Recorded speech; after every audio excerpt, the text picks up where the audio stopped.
All right, folks, welcome back to the Agency Freedom Podcast. And it is time for the beginning of the next chapter of our show. Let me put a little bit of story time music on here. Back in May of 2021, when the inspiration for the podcast originally came about, it was all about helping people make the migration from the captive side of distribution into the independent side of distribution, which is what I did back in 2018 and 2019 when I went from being a farmer's agent and became an independent agent, the principal of what is now Riskwell, originally called James Jenkins and Associates, easily one of the worst names ever for an insurance firm. And then about 8 months later, we came up with the name Riskwell, and the rest, as they say, is history. We, for the first year, had this whole concept of leaving captivity, and here's how you make the jump from captive agent to independent agent. And as things happen over time naturally, it became very clear that the scope of the podcast was going to need to increase dramatically if we were going to keep doing a podcast. Because at a certain point, it became very clear that we're kind of running out of things to talk about how you go from captive to independent. And our tagline back then was from captive to indie to market domination. If you go back and listen to the early episodes, you'll see pretty clearly that that was really the whole focus. Here's how you go independent, and here's how we do sales and marketing and operations. Here's how we do hiring, and here's what culture looks like, and here's all the things. You go back and look at the early episodes. It was kind of the Wild West as we were figuring out what in the world is this going to be. And then in the second year, May of 22, I realized I've got to expand the scope of this. And at that point, the idea of freedom in the way that we talk about it became more of a, let me go ahead and kill this music here, became more of a captivity in all of its different forms, from stale and outdated marketing tactics, as I say in the intro bumper that we've used for a while. And the intro bumper is going away. This is the last episode you're ever going to hear this bumper. After this, we'll have a new bumper. But the whole concept of captivity doesn't just mean the carriers that you represent. It is all the things that go into being held back, being limited, whether it's your own beliefs or reality, the companies you represent, the systems that you adopt, your tech stack, your team, whatever the limitations are. We need to break through that. And over the course of the last 2 years, 22 and 23, and then into a little bit of 24 as well, we really were focusing on bringing thought leaders to you that were going to be useful for your tech stack, for the companies that are doing things that you might want to be a part of, whether it's market access or it is vendors that have a cool product that helps you run your agency more effectively, more efficiently. And we got to the point that honestly, I just got tired of doing interviews over and over again. After 170 something episodes in that format, I just plain stopped wanting to do it with the same fervor. And I asked some people in my circle, folks that you all know. I talked to Bradley. I talked to Ryan Hanley. I talked to Jason Cass. I talked to my friend and mentor David Carruthers, and some other folks that are outside of the industry. And basically was like, do we hang it up? Do we stop doing the podcast, or do we figure out what the next chapter, the next evolution needs to look like? And a lot of people were saying, well, your podcasts are like an hour long. Well, no wonder you're tired. Your podcasts are all kind of long. And I was like, well, yeah, but the conversations really go that direction. I don't intend for them to be 45 minutes to an hour, but I feel like once you get the lead in, once you get the, hey, how's it going? Tell us about your family and upbringing and how you found the industry and where you are in your career path right now. By the time you get done with that, you really only have 25 or 30 minutes of the meat of the conversation. And then it's kind of a prison cell almost. And there's nothing against folks that have done it for a lot longer than I have. Close to 200 episodes is a really long time for a podcast. But, there has to be something different if I'm going to keep doing this. And I owe it to my audience, the time that you spend listening to this show or watching it on YouTube. And thank you for those of you that are watching on our YouTube channel. You're going to start to see a lot more short form clips and cutouts to be more useful and bite sized pieces on our YouTube. That's going to be a big part of the show moving forward. But I owe it to you to make sure that the time you spend watching or listening to me is as valuable as possible. So if my heart's not in it, well, I got to make a change. And the change is the show is going to be medium to short content. It's going to be somewhere between 10 and 20 minutes each episode, and it's going to be very topical. It very easily could be a line of business. It could be a case study. It could be something that I've learned dealing with a client. It could be I got punched in the mouth, and here's how the story went, and here's the lessons that I learned. So, in case you find yourself about to be punched in the mouth, just know you're not the only one. There's really no telling what the topic could be in the episode. But what I can promise you it's going to be is the realest I can possibly make it, just like we did at the very beginning of the show, back in episode one. I created this podcast because when I needed it as the one on the audience side of the equation, it didn't exist.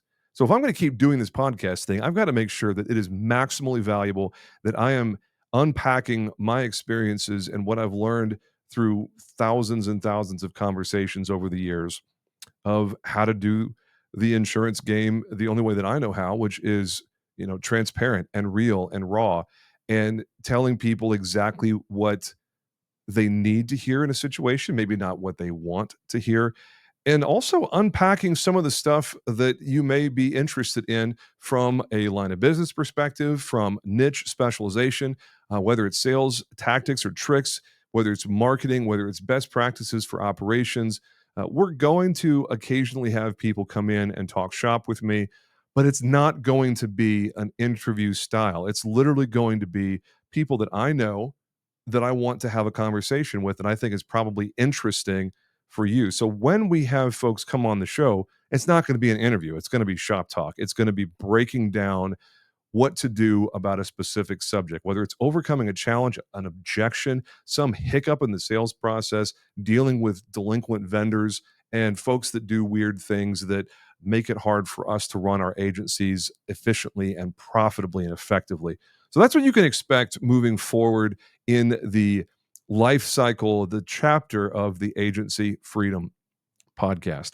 The very next episode that we do is going to be titled We Suck at Storytelling.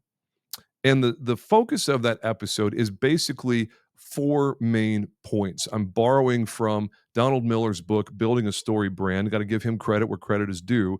And I'm putting my spin on the importance of telling great stories at every stage of the client lifecycle, at sales, at service, at retention, at cross sell, of telling great stories and doing it in such a way that the client feels like you get them, you understand them, that you're not just the next salesperson barfing your knowledge all over them. So, part of this journey is going to require more engagement. It's going to require more input from the audience on ideas because I only have so many ideas. And after 40 or 50 episodes of me being solo in a short form, my ideas may not be as great as they should be. So, what it requires then is participation. If there's something that you want to hear about, hey, James, what's your take on insert subject here? Whether it's hiring or culture or the business side of insurance or the financials or whatever it happens to be.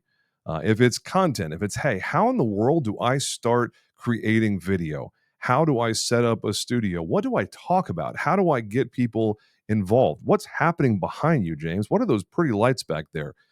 That is a one-on-one content studio that we've made. We call it the Lounge, and we use it for hyper-local content. And yeah, it is a bit of a prospecting tool because do you think I'm going to put just anybody in the lounge and spend an hour of my valuable time with them? No, absolutely not. I'm going to make sure that anybody that I invite to the lounge is someone that I think, one, I want to share their story with my audience, but also it's going to be someone that I want to do business with at some level, either as a vendor or as having them as a client in our office. And the wonderful thing is they win because I sit down with them, interview them about their life, their business, and the lessons that they've learned. And then we publish the episode. We give it to them and tell them to put it on their website and tell them, you don't have to tag me. Take this, do whatever you want with it. I give the raw files to everybody who comes in here. And the reality is, almost everybody's going to tag me anyway. And almost everybody is going to say, hey, I had a great experience with James over at Riskwell's office. He interviewed me in their lounge, and it was a great thing. Are a lot of those folks going to end up as clients? Yeah, they probably will eventually. But this whole way of thinking about content, it's not just for other insurance agents. The beauty of it is you can follow my Riskwell YouTube channel. You can see exactly what I'm putting out for consumption. My friend Ryan Hanley is no longer in the insurance production game, but he used to be absolutely legendary. The amount of good content this guy put out was incredible. He's not in the game anymore. He's playing a different game now on the consulting, on the advisor side of things, helping agents be better at what they do. What does that mean for me? It means that there's a vacancy. What it means that the guy who was probably the best at video content designed for consumption by an insured or a buyer, a decision maker for a business, for a real estate enterprise, Ryan's not here anymore. So that means there's an opportunity for me to step up and take the mantle and be the best video content creator for insured facing content in our industry, which means that if you're following me like I was following Ryan, you get a front row seat at exactly how I do things. And any of the ideas that you like, steal away. You'd be surprised the number of messages and emails I get saying, hey, I really love what you did here. Can I steal that idea?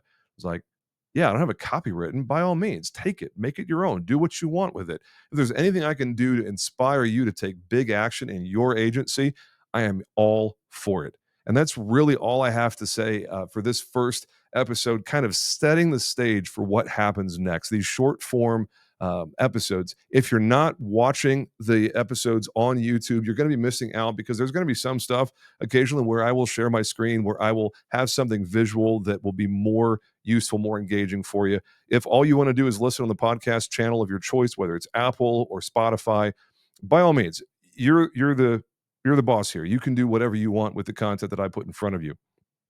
But if you're not watching, then you're probably going to be missing out on occasion. So I'd love to hear from you and what I can do to make this chapter of the podcast more useful for your purposes. Please feel free to email me at podcast@jamesjenkins.com.